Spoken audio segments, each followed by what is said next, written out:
afternoon, everyone. Thank you for arriving. I know that you've been surfing around the internet from the morning and having a lot of webinars, but thank you for being here. On behalf of Emiano, I would like to welcome all of you to our online gathering today for sharing our experience during the period of the preventing the second wave of the COVID-19 pandemic. Here in Jakarta, in our place, on Monday, we are starting to have the second partial lockdown, in which we are looking forward to flattening the curve. Hopefully, it will not be that long because everyone has been like having a almost normal life during past few weeks. So we have to ensure that the protocol of COVID-19 are being conducted. So thank you for being here today. We have 5 speakers, six with including me, and I would like to welcome the first speaker. All of us already here. This is my first time to say hello to Bushra Naim because I haven't met you before. Yeah, nice to meet you. Emiano already gathered us here today. I'd like to welcome friends, Dr. Nordliza from Malaysia, and also uh, Dr. Foram from Gujarat, WIE, IEEE section. All right, and we have some friends from Indonesia, Dr. Afni, Dr. Devi Livana, Dr. Diana Purwitasari. Right. If you could you mute yourself if you're not in talking mode? Right. Right. I would like to invite this first speaker, Professor Celia Saknas, to have 10 minutes talk about the condition there in Bangladesh. Time is yours. Thank you, Prof. Fitri and Emil, for attending this online webinar. It's a really great effort during your busy schedule. So let me share. I will talk informally, but let me share my screen if you allow me. Um 1 minute. Just sharing my screen.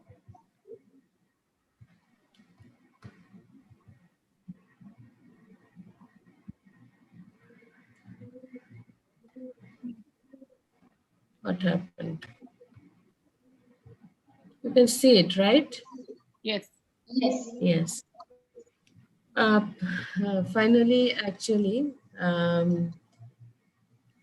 I welcome all of you and I really congratulate all of you for your recognition, for your contribution that you are making to the society. I will be very fast and informal. We are all actually passing through this challenging situation, every one of us. But right, we are always trying hard to cope up the situation, especially in Bangladesh, death rate are increasing. That's the case. Although our all classes are online, all education system is online, but and our schools are still closed, but our offices are open and our public transportation is there because there are normal people, they need to have their livelihood. So our government is trying hard to control the infection, but unfortunately our death rate is increasing. But apart from it, despite all challenges, our women in engineers are doing very great, and we are working hard to transform this pain into power. This is important. And this is just a brief bio. So, it is a very humbling experience for me that I know all of you. I know all the hardworking, passionate person like each one of you. It is an honor for me to know it. Actually, I was founder of Women in Engineering in Bangladesh, and also I served as a Women in Engineering chair. in Asia Pacific Region 10.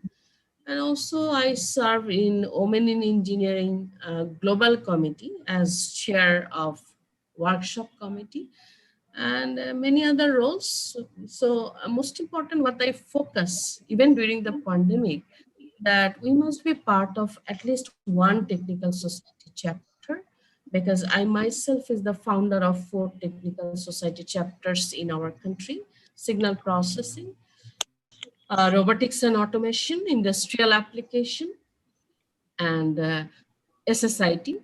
But I deeply work in engineering, medicine, and biology, and also power and energy society, because these are all interdisciplinary. I work in signal processing and apply for deep learning for different domains. Okay, and that is my actually request to all young faculty members here. Be part of at least one technical society chapters, that I have been also telling, because now it is pandemic. Becoming an IEEE and women in engineering member is sometimes economically not viable, but still I am requesting them, and I'm finding different avenues that how our women in engineering members can remain engaged in IEEE activity. Actually, I believe in power of networking and innovative ideas, and I like to make uh, friends forever. Whatever I will get, I really don't think about it. But once I feel that I have a relationship, and I try to do it. And this is a human chain, what we did in for PES Day celebration and for IEEE Day celebration. To me, this is not a human chain by students, young professional women in engineering members. Actually, it is a strength which actually, that strength that we made over the years, last 25 years, that made us strong during the pandemic. And for during the pandemic, basically, we lost our 2 teachers, and also we lost our one engineer in the department. We have been suffering emotionally very hard, but still we are developing different online courses and how to make the hardware lab looking like real time. But we are also continuing our research during the pandemic, because we have to inspire our people, the local community, because we are not the first responder, we are not the doctor, we are engineers. By engineers, how we can help them, and that message we have to give them strongly in the local community. So we have been doing a lot of webinars and a lot of online activities. And in terms of research, we are always trying to connect with at least one United Nations Sustainable Development Goals. You all know about these 17 SDGs. I will request you to visit my Google Scholar citations, to humbly request you to know about my research work, that despite many limitations of computing facilities, many limitations of, I should say, research funding, but still, even in the lockdown, we are continuing our research, and we are trying to connect with the SDGs, and we are trying to connect with the COVID. Okay, and before that, my students were many of them are female. In my each research group, there are female researchers. I feel proud of them. They are very hardworking. And I was doing abnormality detection of musculoskeletal radiographs using the capsule network. Yes, and this is a new network, deep learning, because you know why you can ask that, why musculoskeletal radiographs? Because 1.7 billion people in the world are suffering from these abnormalities. That's why we are trying hard. We were trying hard to detect it by automatic process, by deep learning process. And this is the work actually published in IEEE Access, and this is the work of my undergrad thesis students, and collaboration with my PhD supervisors in Canada. And one of them is fellow of IEEE. It's a great honor to make the work in 3 generations. So this is, I believe, that power of networking. And also, since I visited many rural areas of Bangladesh before the lockdown, India, Sri Lanka, Nepal, and other parts, I have seen our women are suffering from the skin cancer and children also. So I have actually utilized this lockdown time to employ this, because you can see that this is a color image and there is a remarkable difference between the segmented area, affected area, and not affected area. So deep learning or pattern recognition can easily distinguish them, but challenge is there are 7 class problem, 7 types of skin disease. So we were working in the Dhaka Medical College, the top hospital in the country, but due to lockdown we are now working with the database only, and developing this deep learning network for automatic detection of the skin cancer, so that we can help the doctors, because now it is lockdown, it is very much needed, this type of telemedicine, because our women in the hill tracts area cannot come to the town and see the doctors. So if they can send the image to the server, and the server can process it, and doctors can give suggestion our women and children, it will be very helpful. And telemedicine, the word telemedicine will be really meaningful during the lockdown. Hope we'll come up with a Minutes. very good Yeah. process. Yes, we are going fast, and we are also tuberculosis detection from deep learning, because this is a very difficult problem in the subcontinent from the British era.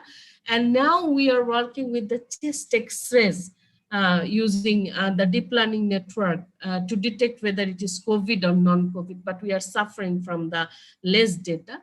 And for the students, actually, we inspired many of them to have the automatic hand sanitizer, so that even after the pandemic, we can deploy them in the rural schools where they have no soap for the women. And this is the 2020 IEEE EMBS Regional Outstanding Chapter Award. I'm serving as a chair of the chapter. And actually, in the whole world, only 2 chapters received this award, Latin America and Bangladesh. And I feel very great honored, and I give credit to the volunteers who worked hard to increase visibility of Region 10 chapter to the global world. And this is TENSIM. But although we suffered a very hard, but we tried, worked hard for timely dissemination of the research work of the many researchers, more than 1,000 researchers. I am very grateful that many of you contributed to the TENSIM Women in Engineering track. Professor Toshi was the chief guest in the inauguration, Professor Akinori, Professor Kugzin, and Technical Activity Board Vice Chair. All the 3 President, MGA Vice Chair, and TAB Vice Chair was there. It was an encouragement for the generation, and TENSIM became the first fully virtual flagship conference in Region 10. Actually, it became an example. And after that, I found that there are many conference organizers who became very worried that how they will do it in the lockdown. So immediately after TENSIM, we did the virtual conference organizers panel for the first time in Region 10 to help our collaborators that how to do it and how to overcome the solution. And also it was very successful, and there are many women researchers who were present there. That is an important thing. And I found that our women researchers are becoming more engaged in conference organization, because it is virtual, it is online, and they could overcome many limitations, traveling, commutation, cooking, and they could make a better balance. And this is recently in 9th and 10th August, we have done the first International COVID-19 Congress, where we have also organized an Women in Engineering Tech Summit, where our women from Region 10 and Indonesia, from Indonesia, Dewi was there. I was it is a great honor that she has presented the Indonesian technology, what they're doing. And I feel very proud to see such contribution from Indonesia and many other part. And Toshi was our inauguration chief guest. But you will be happy to know that idea, research progress, project sharing, and all related to COVID. Signal processing research related to COVID, industrial application society research related to COVID, EMBS research related. We did 7 parallel sessions. So it was a great event, and you will find that many women were present in different sessions, not only in women in engineering session. So this is actually is a humble effort to keep connect, to keep our women engineers, students, young professionals remain connected during the COVID. So and today I already posted, we are having first PS Women in Power Congress in Region 10. So since I am serving as a IEEE PS Women in Power Region 10 representative, so it's a great honor that I invited you. So please join the event. I will share the Zoom link with you because it is for increasing the visibility of Region 10 to the whole world. And no matter whether you are working in the power and energy, it is interdisciplinary because I'm applying deep learning technique in the power signal for disturbance classification, for security application. Not only that, we have to always work with inverter and other things. There are many other applications. The EMBS researchers and signal processing researchers can also employ their knowledge in the power and energy. And I hope it will be interesting. The most important and the last that I want to share humbly with you, in the March when the pandemic has just started, I, along with my team, was thinking that how we will help the community with the technology, because there are a lot of infection and people are not aware of it.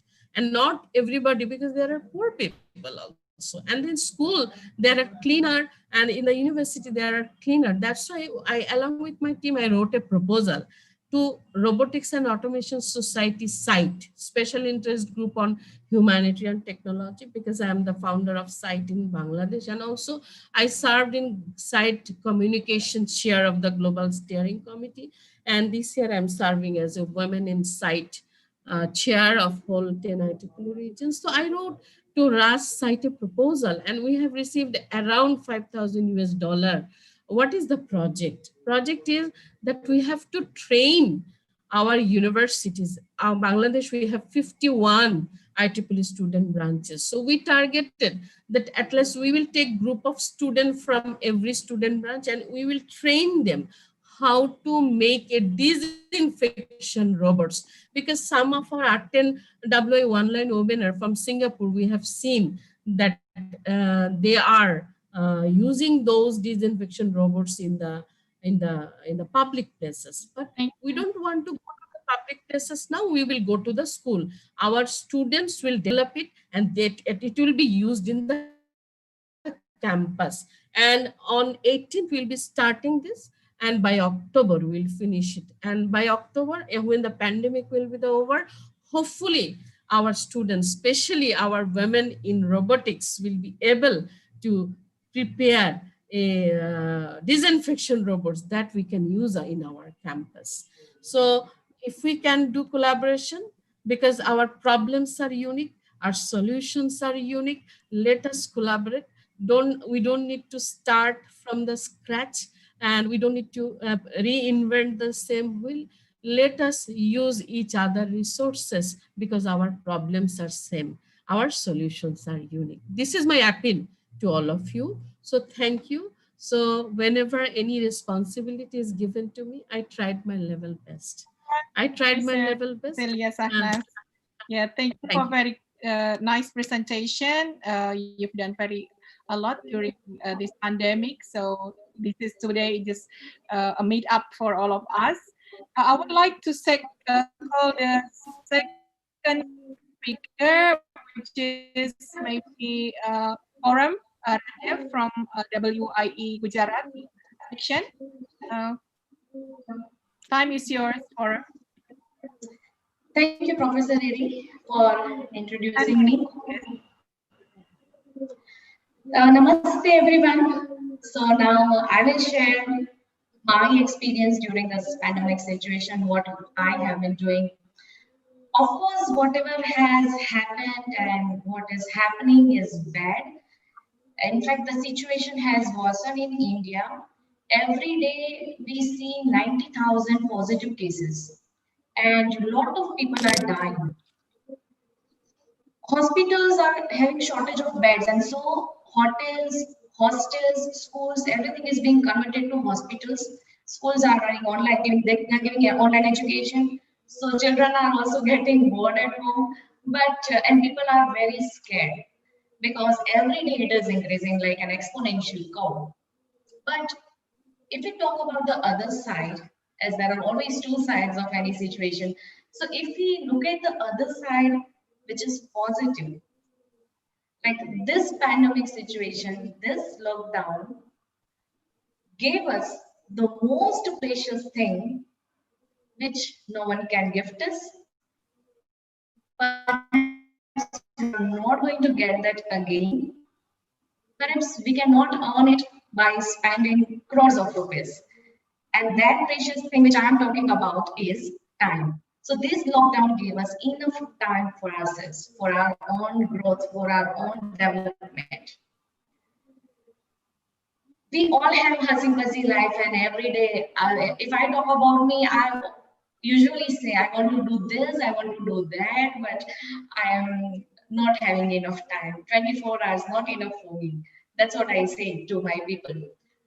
But this lockdown, when our Prime Minister Narendra Modi announced that first phase was of 21 days, so when that was announced, my picture was clear.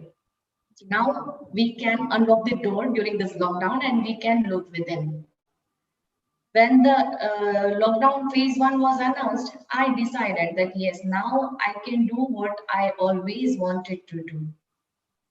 I always wanted to read a book for my spiritual growth, so I could read that book during this time. I always wanted to complete some pending projects. They were pending since long, so I could complete these projects. I could complete my research paper.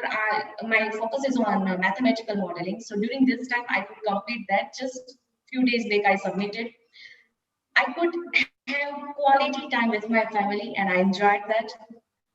So after everything was done, I was like, okay, forum, now it's done. Enough has been done for your personal growth, for your professional growth. Everything is complete. Now you just sit, relax, and enjoy the peace. But the fire inside us, the energy inside us will never allow us to just sit and do nothing. So I started organizing events for my students. I will share some pictures.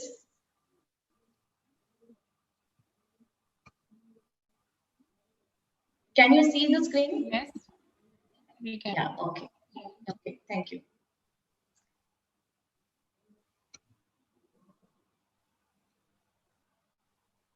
So we started organizing some events, and this was the event. Uh, this was before the lockdown. We started our 2020 with Marine Camp, and that was wonderful experience. Only female students. Then in February, we could organize 4 days graphic design workshop. Then Valentine's Day, 14th February, we celebrated in unique way. I inaugurated Bird Swing, where thousands of people, we have 10,000 students here. So they will provide food to birds, and we have thousands of birds in our campus. So we inaugurated Bird Swing. Then we organized programming competition for girls that is called Like a Girl. That was very successful event. We organized talk on cyber safety, and then International Women's Day. But we had celebration of entire week. We started our celebration on 1st to 9th of March.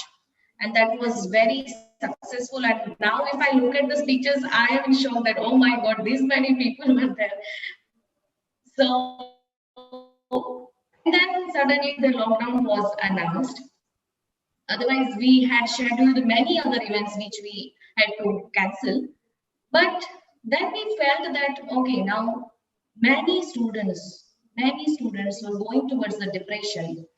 and we started helpline number, and we felt positive result, but still we were finding that, oh my god, so many people are going towards depression. We started giving the positive messages. This is one of that, but unfortunately this lady which I'm pointing is no more. She died due to corona.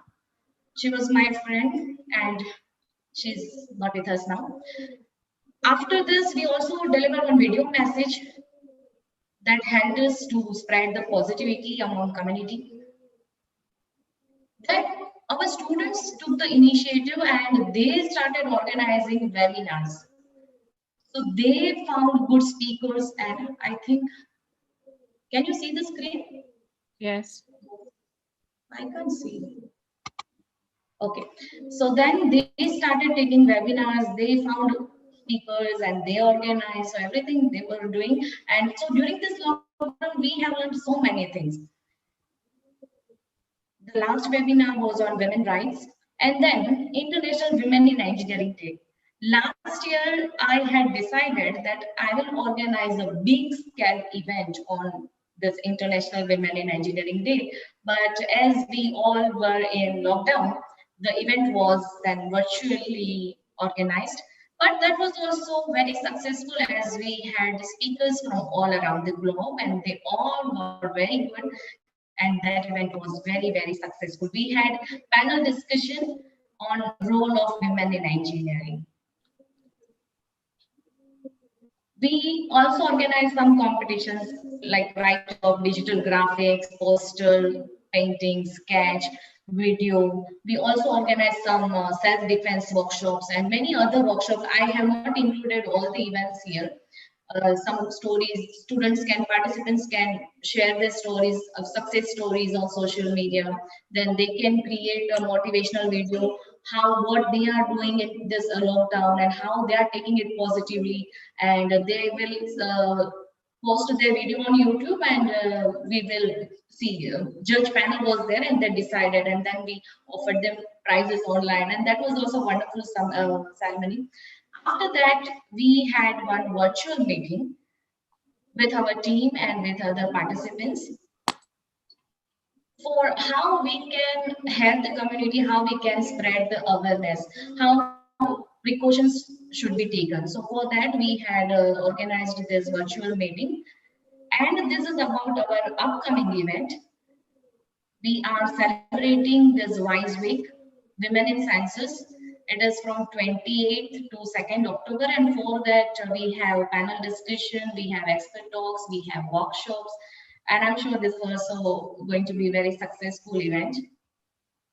At last, I would say one more thing I would like to say, that what is the another advantage of this lockdown.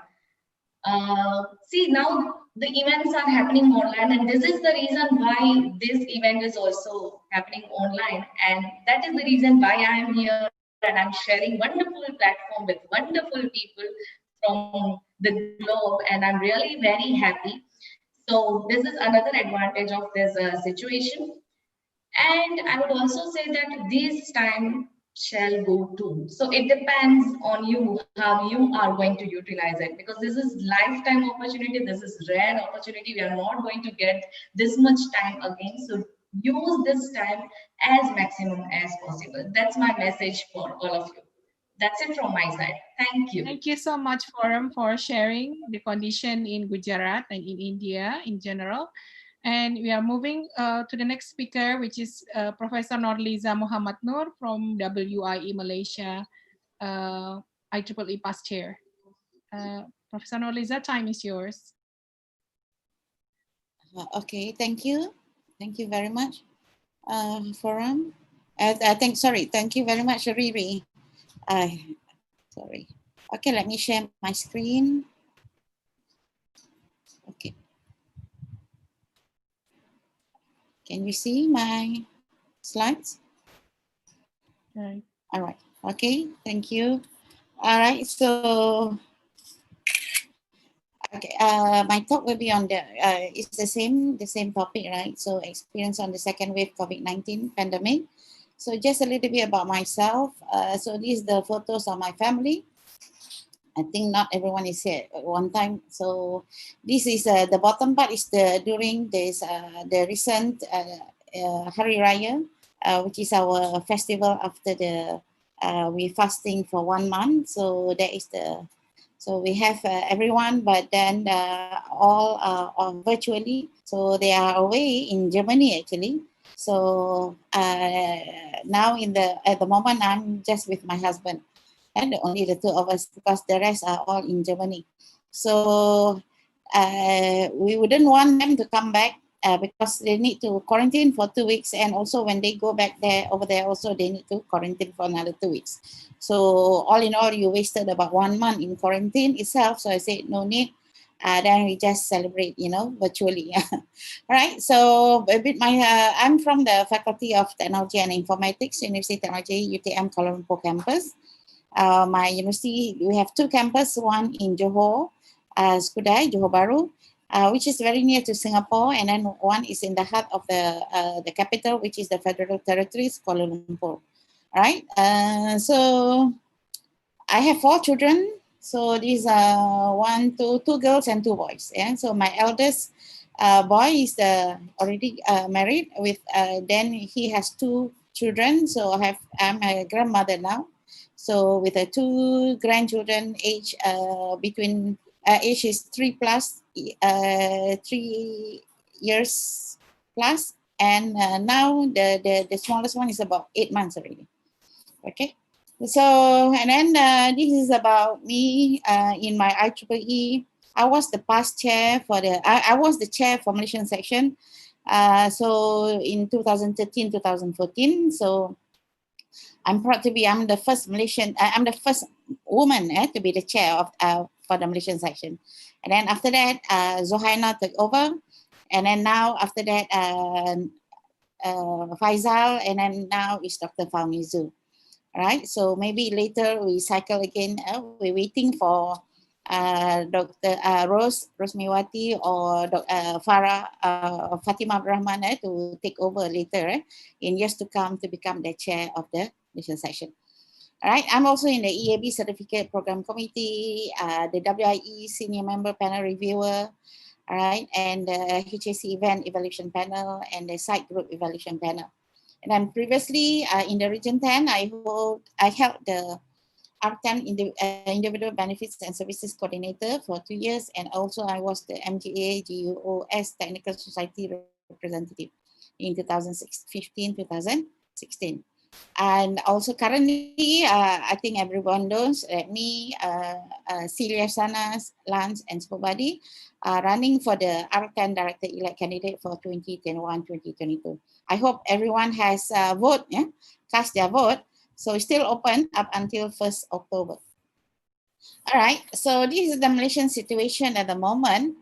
So we are very lucky. Our COVID-19 is under control. I think among the best in the world. The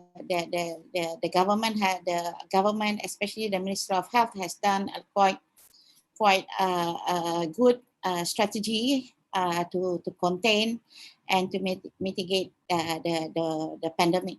All right. So, but somehow we are afraid for the second wave coming. Right. So, as you can see, the numbers is quite small. It's only 9,000 plus. That is so far and from the cases that we have. From beginning until now, we have about 9,583.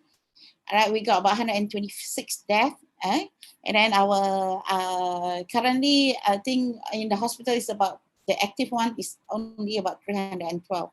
Because the Ministry of Health strategy very well done, and also the cooperation from the people of Malaysia is very, very good. When they say lockdown, so everybody locked down. All right, and then except for of course, in any society, there will be 5% of the society who will be very stubborn. They rebel, they do what they like, but then the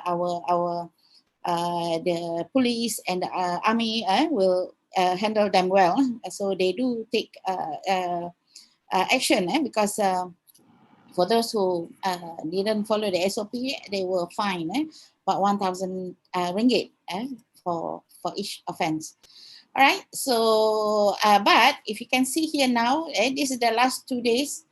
All right, we got a spike. All right, even today, because this is due to, you know, especially at the border in Sabah. Actually, we are neighboring with Kalimantan, Indonesia, and also we have Filipino, because at the border is a norm for them to go in and out, you know. All right, like even the Philippines, they will take the boat, you know, from the small island. They come, enter, and then they take out, buy some goods, and then they go back to their place. So that is the problem there. We have this problem. So one of these has been they have the COVID-19 with them. Now they spread. So this is the latest one in Sabah. All right, but the rest in Kuala Lumpur, we are okay, no problem. The West Malaysia, except for the northern part, is a little bit worse than because they were green before this. So then now suddenly somebody just come back from other places. Then they did not, we say quarantine. So we give allow them, the government allowed them to quarantine at home, but then they did not stay at home, they went out. So that is what happened. These are the spikes. So now previously at this point, the earlier part, during the quarantine, for those who just coming back from overseas, the government sponsored the quarantine.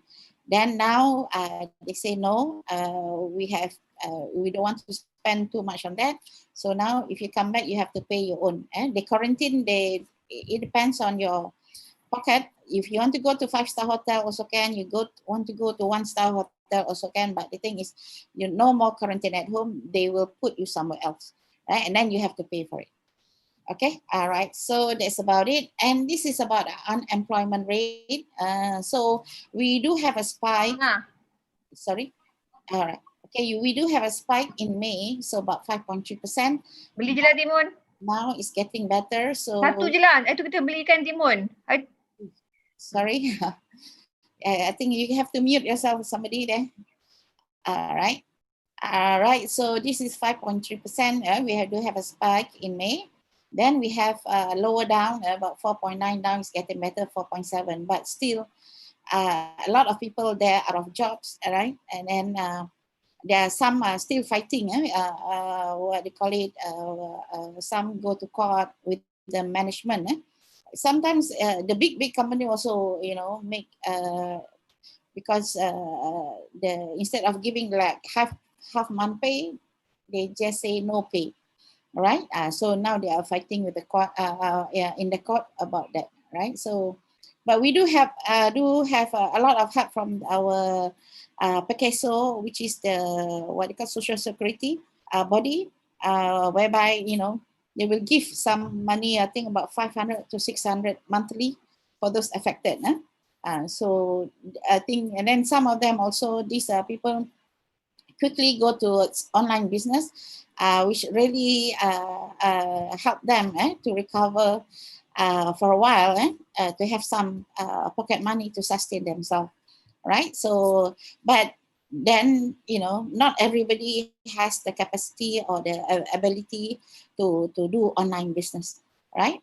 Okay, so all right, so these are as we know, the disadvantage of the pandemic of COVID. So people not going out, stay at home, so lots of places. But now it's getting better since we encourage, the government encourage domestic tourism. So now the last school holidays, we can see lots of places being filled up. All right, the hotels and so on. All right, but of course, they do have to do social distancing. And then no more handshakes, hugs, and etc. And then we always wear masks, even outside. They make it now compulsory to wear masks when you are in the public places, and especially when you are like in the mall and so on, where there are many people. But when in the park where you are doing your jogging or running or walking, that one is not compulsory. Right, or playing sports and so on. Okay, so the advantage of this is we accelerated the industry 4.0 and also accelerated the society 5.0. This one I will talk about it later. Right, the problem, work from home.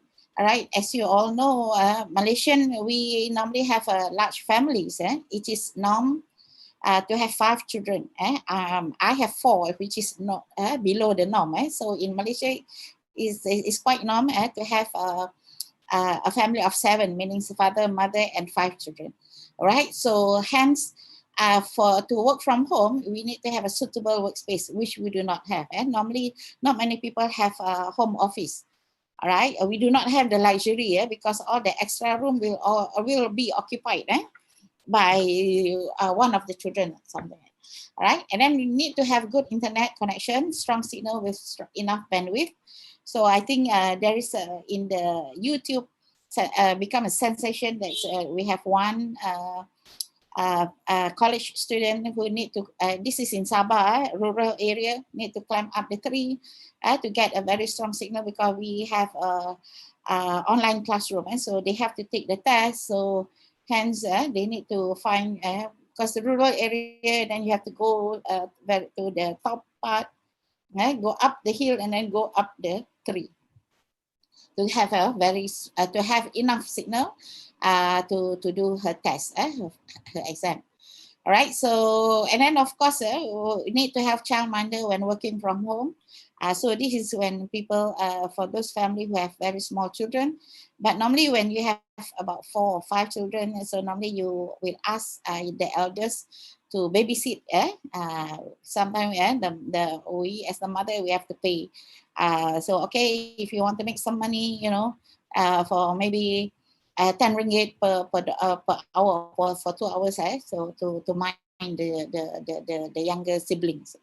All right, and then too many online meetings and webinar. This is I'm also affected by this.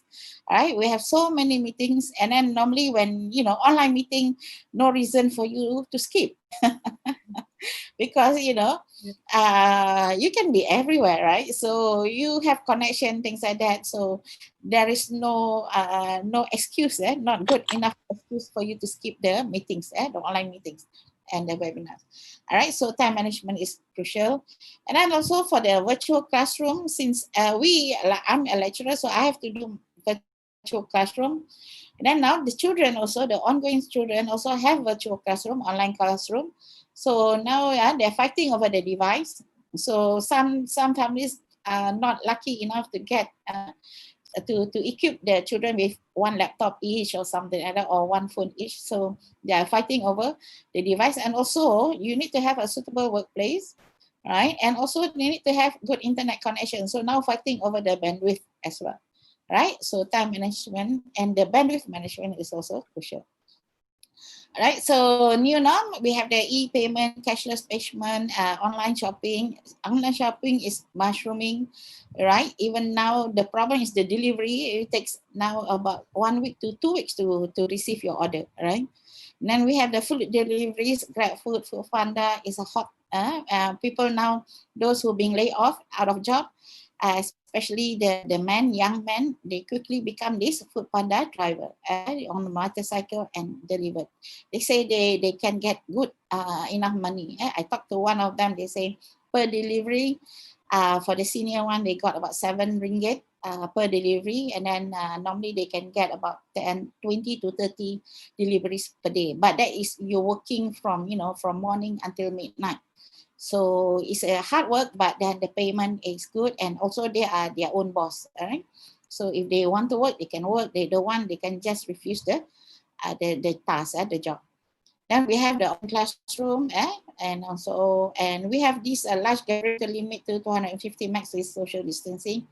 So this is it's a blessing in disguise because as you know, Malaysian, we have weddings, so normally we'll invite as many people as we know, because we need to inform them of our let's say our son is getting married, things like that.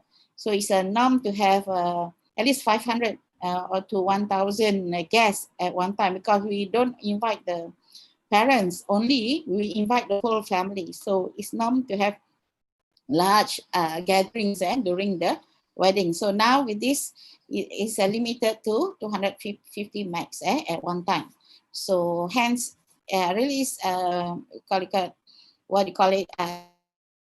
Save a bit on your pocket, no? At the parents' pocket. All right. So new invention. So we have this Machikia. This is developed by University Technology Malaysia staff in Skudai. All right. So this robot Machikia 19. Why the word Machikia? Machi is auntie. Kia is normally a name, Rokia or something, and then the short form Machikia. Why they name Machikia? Because this is the term that was used. The name that was used by our Prime Minister when explaining about the what they call it, the prihatin. The government earlier during the first 3 months, they announced the help given by the government, and then people don't understand, so they make an analogy. They say if this Machikia selling nasi lemak thing, this is what she will get. Then she has a son, things like that. So there is now everybody will name under the smart chikia. And also we have another, not to be outdone, the men also need a place in this world, because this Machikia is a auntie kia, is a woman. So as you can see, woman is quite dominant in Malaysia society. All right. And then finally, not to be outdone, some they say, okay, only Makcik Kia, so what about the men? So now they name a new one, another machine or another robot, Pak Saleh. Okay, Pak is Pak Uncle, so Pak Saleh, so this is the one, also developed by UTM, my university in Skudai. And then this is what we did. This is my group. So this under actually my site for rural tech and under my faculty. So this is what we did, food press hand sanitizer dispenser.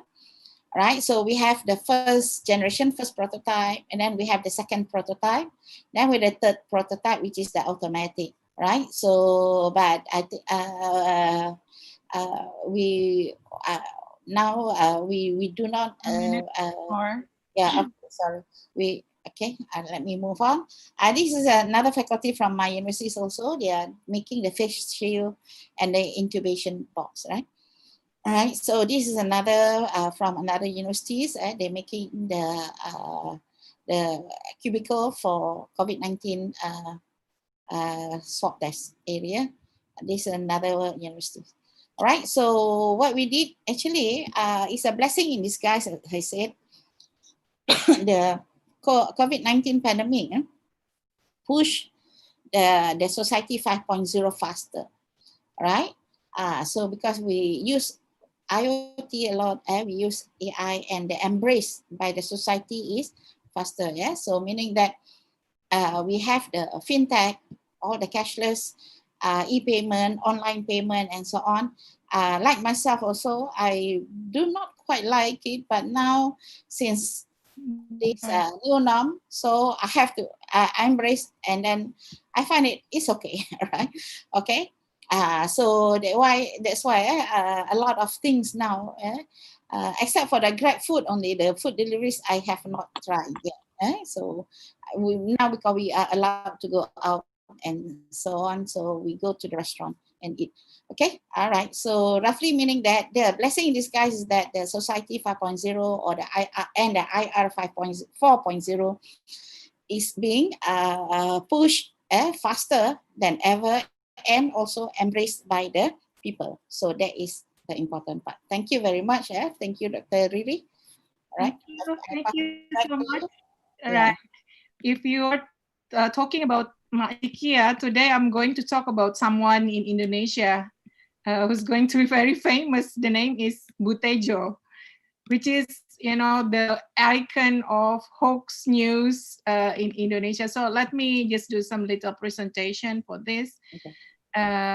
Because our WIE chaired by Dr.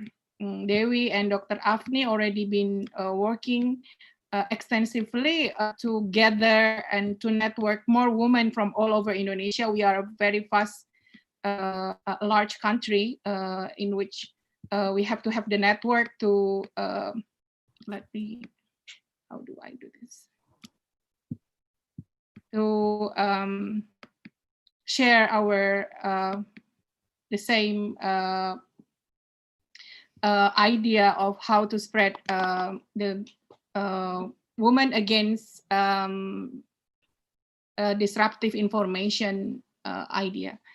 So my name is Riri Fitrisari from the WIE Indonesian section.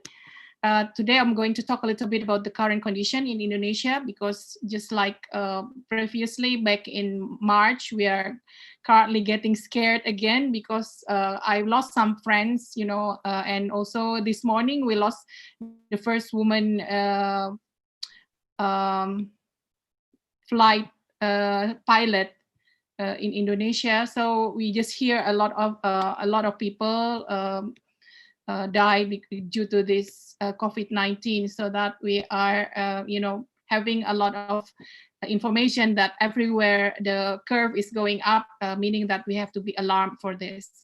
So I'm also going to talk about our projects in which we know that all the information that come up to women are something that we have to look up into, and also some positive action, leadership, and new normal adaptation, and the road ahead.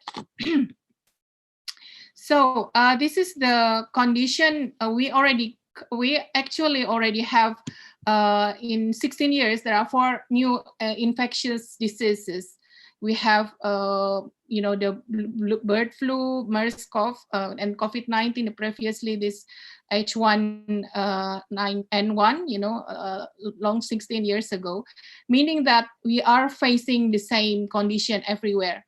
This morning, I gave the first course, the first introduction speech to new students in the largest university in Central Sulawesi, which is in a small city called Palopo. And at that time, you know, everything is just like very well organized.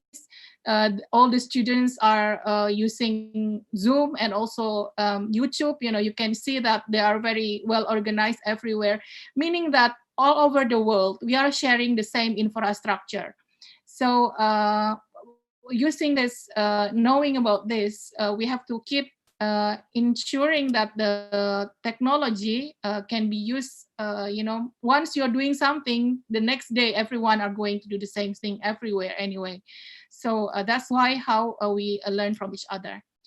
And the government of Indonesia have done a lot of preventive and promotive action, because we know that the corrective action is now also still, you know, being conducted. But well, the success story, I mean, the number of the those people that is surviving are very actually getting better.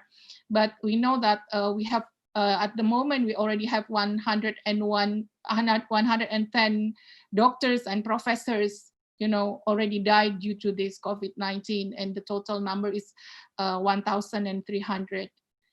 With 200,000, almost 200,000 positive number people with positive COVID-19. So all of this, we have to make sure that active surveillance on the healthcare and social and economic condition and public health care effort should be, you know, seen in all part of Indonesia. As we know that even though they are in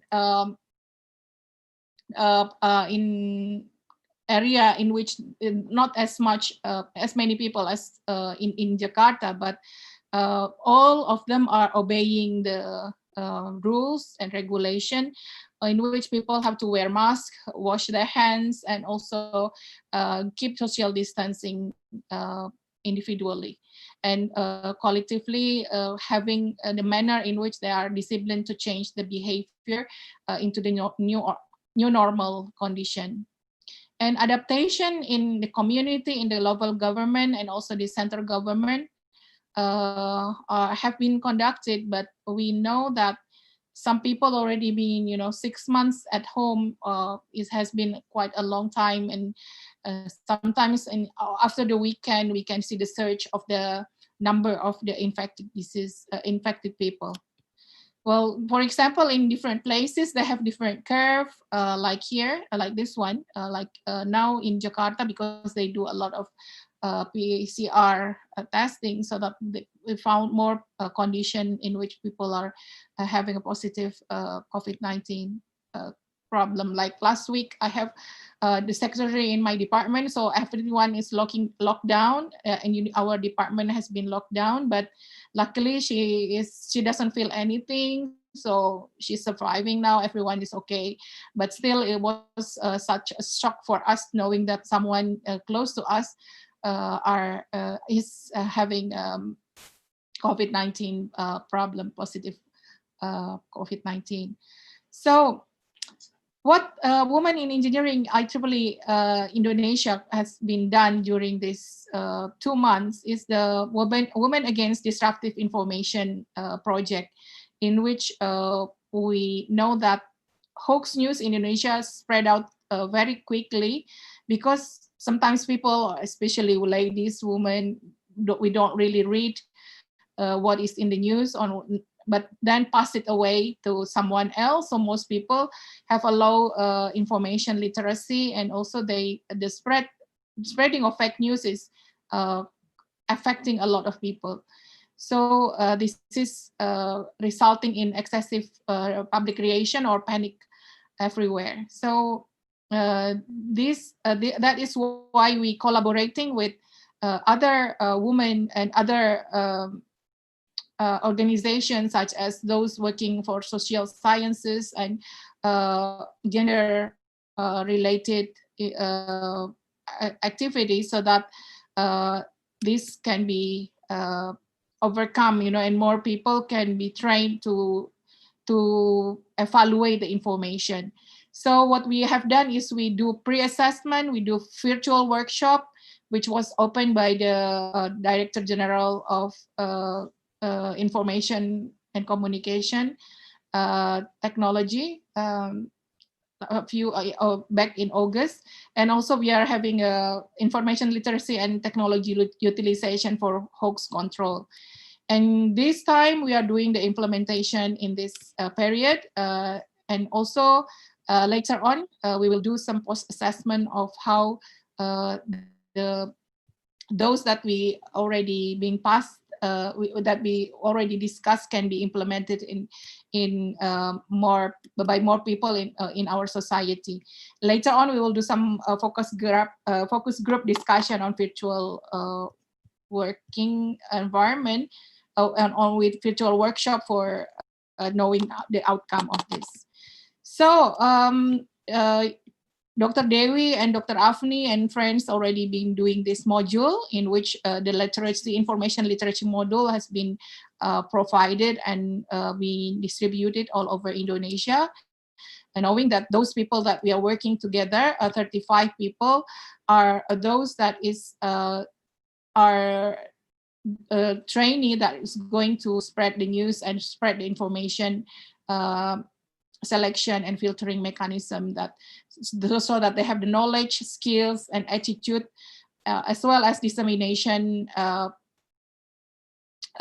skills to provide the modules and information literacy to the communities, so that the multiplier effects can be found by more people in the society.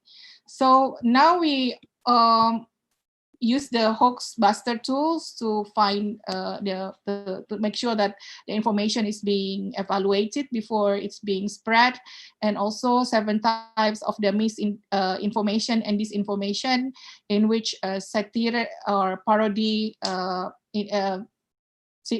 news or misleading content, or whether the news is having an imposter content, or is it fabricated, or it's the run of it's not maybe we were thinking about the false connection or false content and manipulated content, in which we have to really think about this whenever we are going to spread or to distribute the information or forward the information to more people. So this is the stakeholder of our project. We have the academician, the government, the media journalists, and also those people working with more ladies all over Indonesia, from Manado to Medan and all over Indonesia, which spread over three um, time a timeline, And this is the organizing committee of the virtual workshop that we have conducted. So we would like to reach out more to more people and more ladies everywhere in Indonesia. And these are the 35 trainees that have been working with us. And you can see that they have all the doctor and professor from most universities in Indonesia. We have like more than 4,000 universities worldwide, but this is just very selected group, so that they are going to train more people in their society to really look into this hoax news, because we are actually the largest Twitter, the largest, maybe the largest Facebook user also, which sending tweets and Instagram has been used very extensively by the millennials. And these are the events on the 22nd and 23rd of August. And the road ahead is that we have to know that we are going to pass through this. Next year will be more likely to be the same. We have to survive longer while being productive in this pandemic situation, and in which we have to work and support each other to go through this partial lockdown, ensuring also that the economy can still be running on this, and also how to educate the society to execute the COVID-19 protocol and remind them that this is an emergency situation. This is quite difficult for some part, but I'm happy that in some people, in some places, this has been done quite well, so that some schools are open in a green area in which there is no COVID-19 problem or positive cases have been found. And also action against hoax news by educating information literacy to more women all over Indonesia. I think that's all our share of information from Indonesia. I thank Dr. Dewi and Dr. Afni for this. I think that is from me. And also I would like to call the fifth speaker, Dr. Bushra Naim from Pakistan, WIE Karachi section. Dr. Naim, time is yours.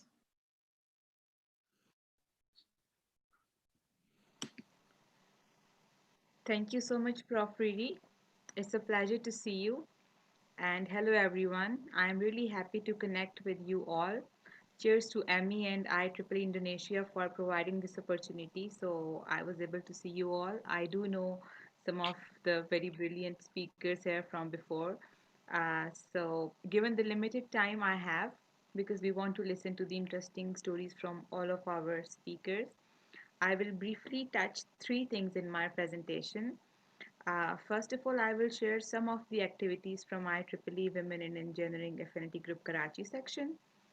Then I will share my own experience from the COVID-19, and then I will finally add some initiatives to cope up with the economic loss during pandemic, because that is also one of the very important aspects that we have suffered and we are suffering. So I would like to share my screen first.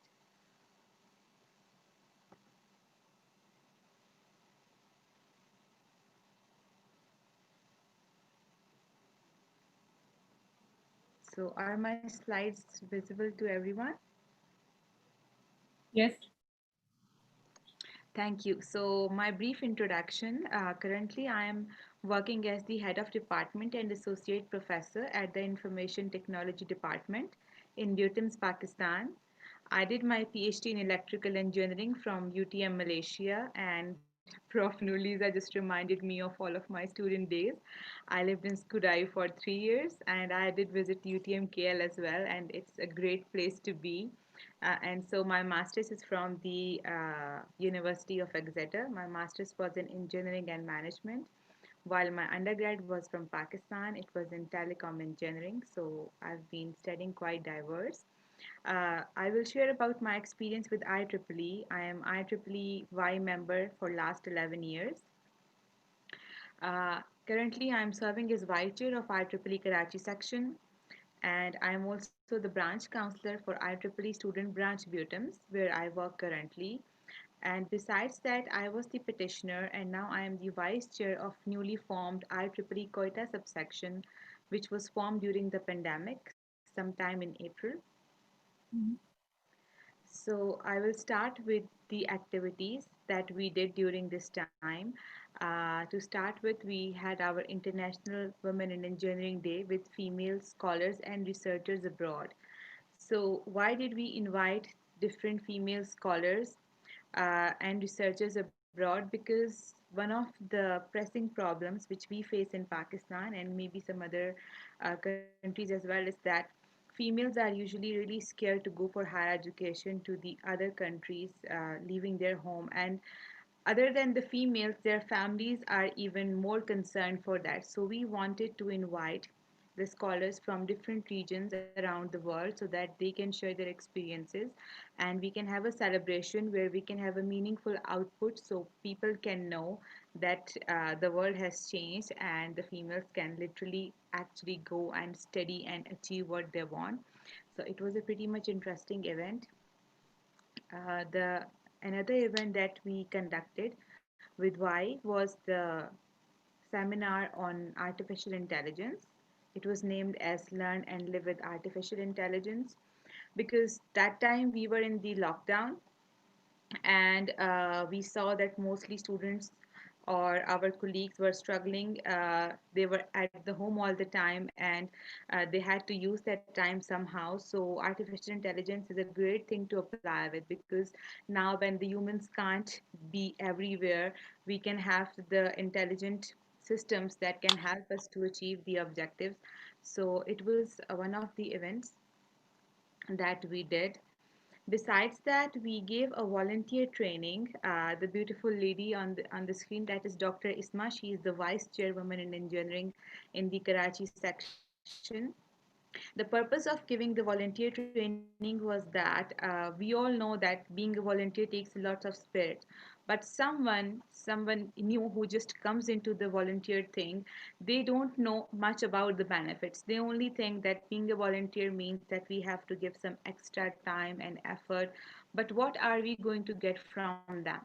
So it was really important to teach and to counsel the new volunteers that when you give something to the system automatically gives it back to you. So you don't have to worry about what you will get when you give something to the society out of volunteerism. So this was one of the volunteer training we did. After that, we had another seminar on tips and tricks for writing a CV, research proposal, and cover letter, because most of the people they struggle to get the jobs or admission or scholarships, and it has become even difficult and tighter in this COVID situation. We thought that it would be good that people are less busier in their lives and they have some time for themselves, so maybe they can work on their own CVs, resumes, and research proposals. So we came up with this seminar, and the people who joined in were really happy. We had received over 150 registrations and it was totally full. So we thought that we are going to do another one in the series. And then we had this event with the Sir Syed University of Engineering Karachi. So it was basically hosted by them and collaborated by the Y Affinity Group, because they have a newly formed Women in Engineering Affinity Group at their campus, and they wanted to get the females motivated and to have more WE groups there. They asked us to help them to discover the IEEE Women in Engineering, and of course I accepted the invitation to talk on that, because I can speak as much as someone can let me to speak. But this became a very much challenging event for me. It became really difficult for me because when they reached me out and we set out a date, uh, just a few days before the event, I had some fever and I also had some headache and some blockage in my nose. So I wasn't able to speak properly. And I checked with the organizers if it was possible to delay the event by 2 or 3 days, so that I can have some less flu and I'll be better and I can speak better to my audience. And luckily they accepted, so the date was changed, and registrations were done according to that date. Everything was done, but I found out that I became worse than becoming better with the time. So at that time, the COVID symptoms have come up to me. I had very bad chills and fever, and at times very bad body aches that I couldn't get up off the bed. And the more concerning thing was that because in my house we were three siblings at that time and we lived with our parents. So me, my brother and my sister, all together we showed up with COVID symptoms, and the symptoms for my siblings were even bad. So one, I was not in a good health, and the second, that my family was suffering really bad because their symptoms were harder than me. And we were listening about so many bad news of people are not able to recover alive from COVID. So it was a very much pressing situation. And at one time I thought to back off from the event, uh, because I thought that I wouldn't be able to give that presentation due to my health and due to I don't know what was coming ahead on the day. But on the other hand, I thought uh, something inside me was telling me that don't give up from this one, because if you back off from this one, you don't even know if you have any next session to do in your life, because you're not sure if you will recover alive from the COVID or not. So I decided to keep this to myself. I didn't even tell my WIE colleagues that I was suffering from COVID. Of course, I was quarantined in my home, but I just started to refine my slides to have something, because I tried to do my best, because I thought maybe this is my last one. And on the event day, I just put some makeup on to hide my paleness of the fever. And thankfully, just before the event, I was able to complete the slides which the way I wanted to share with my audience, and I was able to do the event. But this particular one was very much challenging for me. But after I did this one, I was really relieved, because this was one feeling that when you have a problem, it's not necessary that you just close yourself off from everyone. So you can solve your problems by giving something to the society. This was one of the events that we did with the Y as well.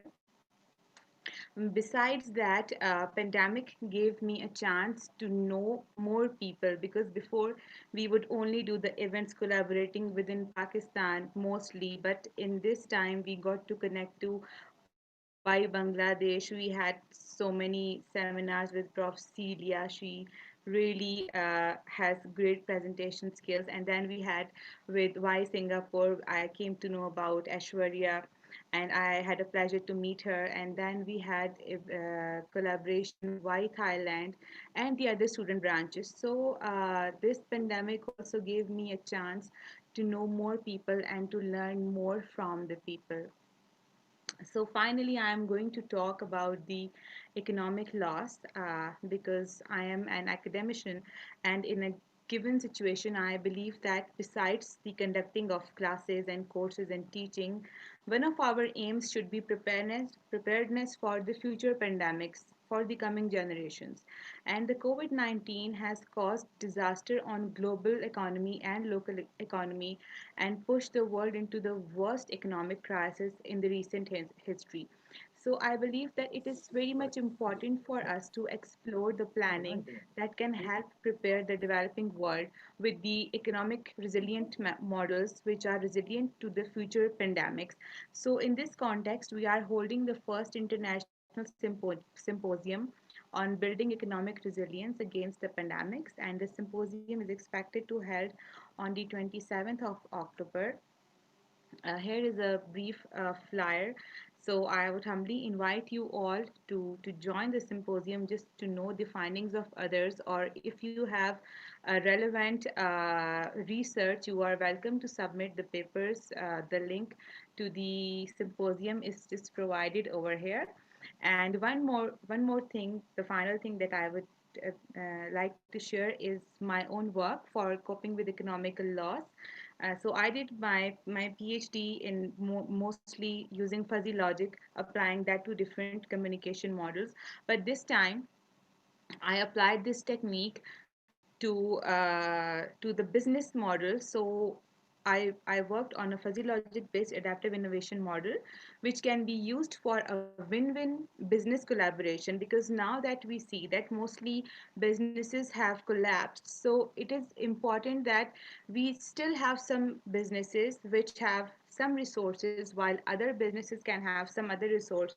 So if those businesses can have a win-win collaboration, we can still save businesses and we can still have some economic uplift.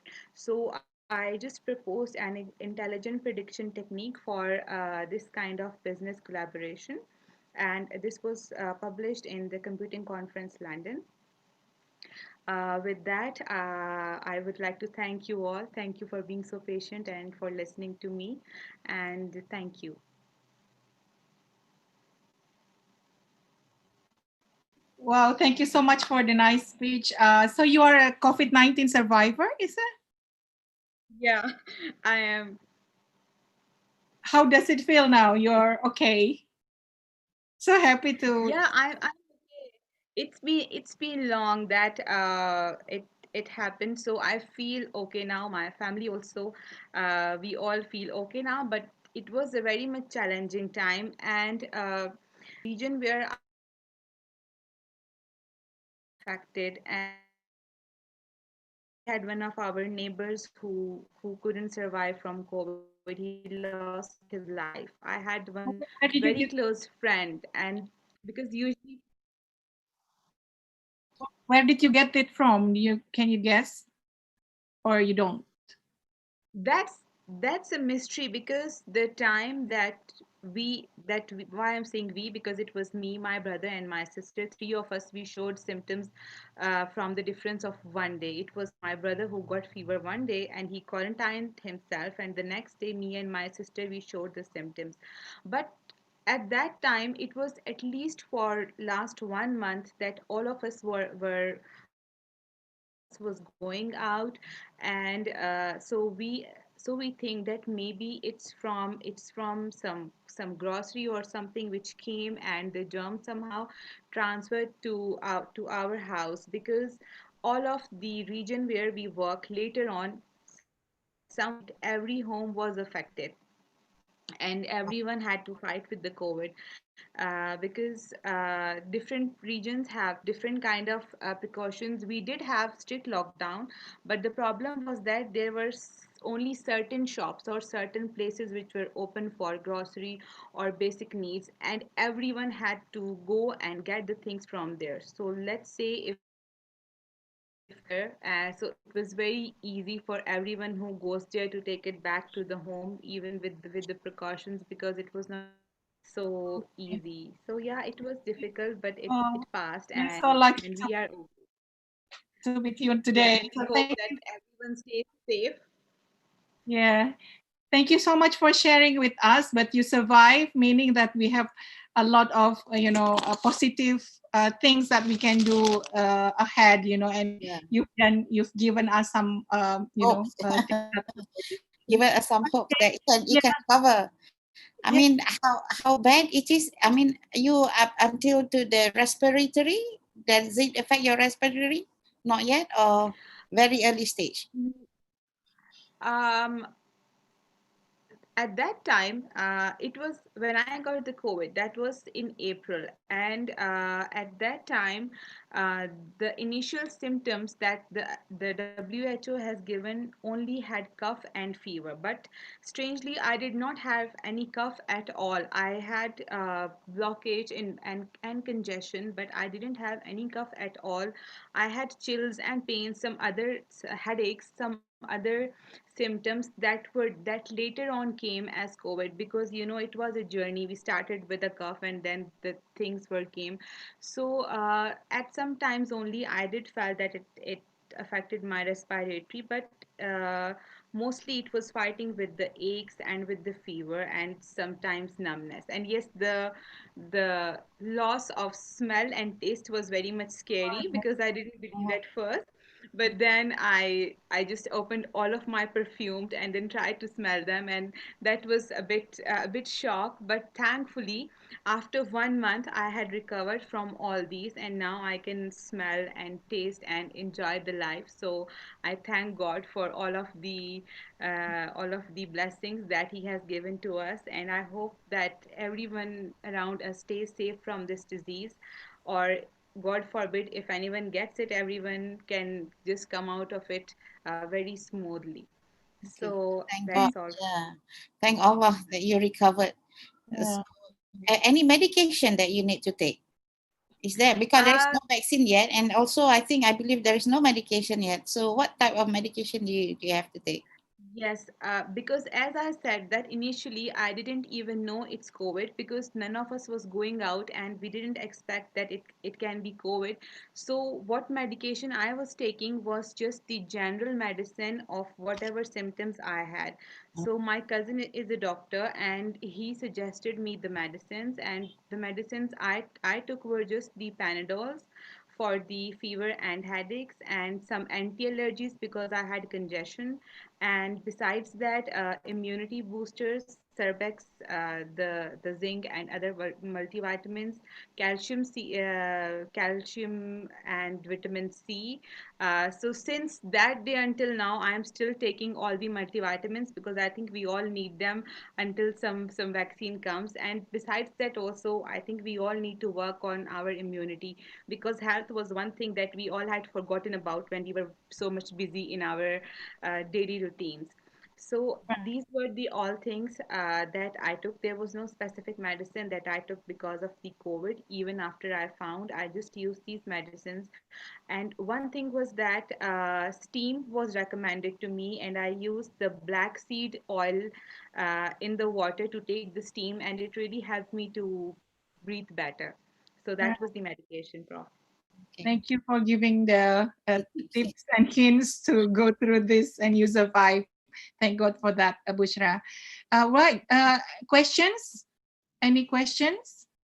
I would like to invite Emiliano. Hello, Takako Sensei. How are you? Very nice to meet you today. Hello, I'm sorry, I'm late. Yeah, That's hello. fine. So I organized another webinar, so therefore I could not attend this meeting.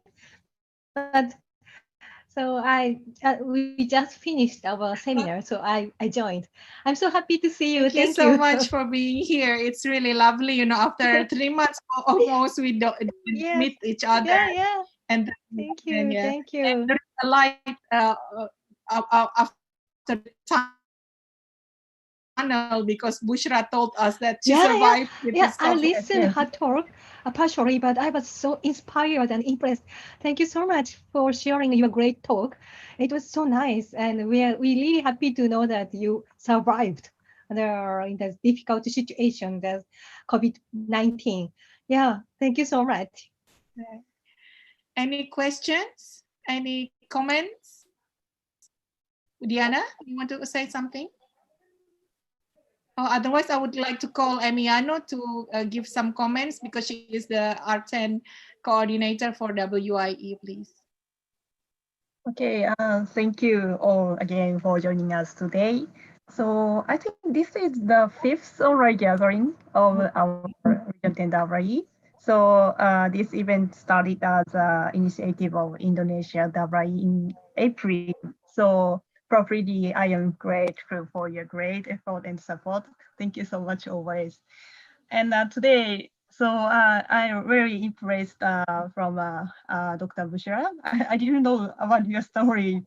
Uh, so just I invite you as a speaker from Karachi section because Karachi section Pakistan, it was just formed last year. And I know you always very active women in so I I'm very happy to know about your story, and thank you also, Seria and Noriza and Forum, and probably also sharing big wave of COVID started again for kids. And I think university will be open in September. Takako Sensei, the school class will. Yeah. We will open our class, interaction class and physical classes partially from October. Yeah. From October. So Yeah. yes. The autumn semester. Yeah. So maybe we use we run from home and also and we can meet we can run we can meet a friend in university, but we need a student need to wear mask and their desk Yeah, still we still have far to apart. consider Yeah. new normal life. New normal life, yes. Yeah. Okay, so times are still tough, but maybe we should act with kindness and work together like today into the new normal era. So thank you so much for participating in this event today. So keep in touch and work together. Thank you, Prof. Thank you so much, Emina. No, I think that's closed our session. And today we have all the participants representing 8 countries, India, Japan, Bangladesh, Pakistan, Malaysia, Turkey. Hello, Zime. And Shime, can we take pictures so that our photos can be better, with all of you showing? Yes. I can. This is Simai. I just didn't hesitate to join, but I was just like outside for running because it's morning here. So do you mind if I open when I will with my mask? Okay, no problem. Oh, wow. Hi, Simai. Hi. Nice. Very nice. Oh, nice. Oh, Wow. sure. That's a different picture, Very but nice. yeah, okay. Okay. I was here. Wow. Very nice. Cool. So, Good. yeah, photo. Where were you? Take a In photo. Turkey or somewhere else? I'm in Istanbul, just nearby, somewhere in my house. Oh, really? Nice. Wow. Beautiful place here. But I said, no, I have to be a Region 10 Women Engineering event. So then I joined and keep working at the same time. Wow, nice. Pauline, do you want to? Asnida, Fatima, can you switch on your video as well? Pauline? Budiana, Budewi? Yeah. Oh, yeah. Okay, sebentar. Hi. Asnida and Rosmin, Fatima, can you switch on? We have two new Okay. followers now to our R10 WIE, Asnida and Fatima. I think Asnida, you the vice chair or secretary of the WIE Malaysia? Smile, everyone. 1, 2. Yana, okay. Bully, 1, 2, 3. 1, 2, 3. Okay. Okay. So much, everyone. Thank you. WIE.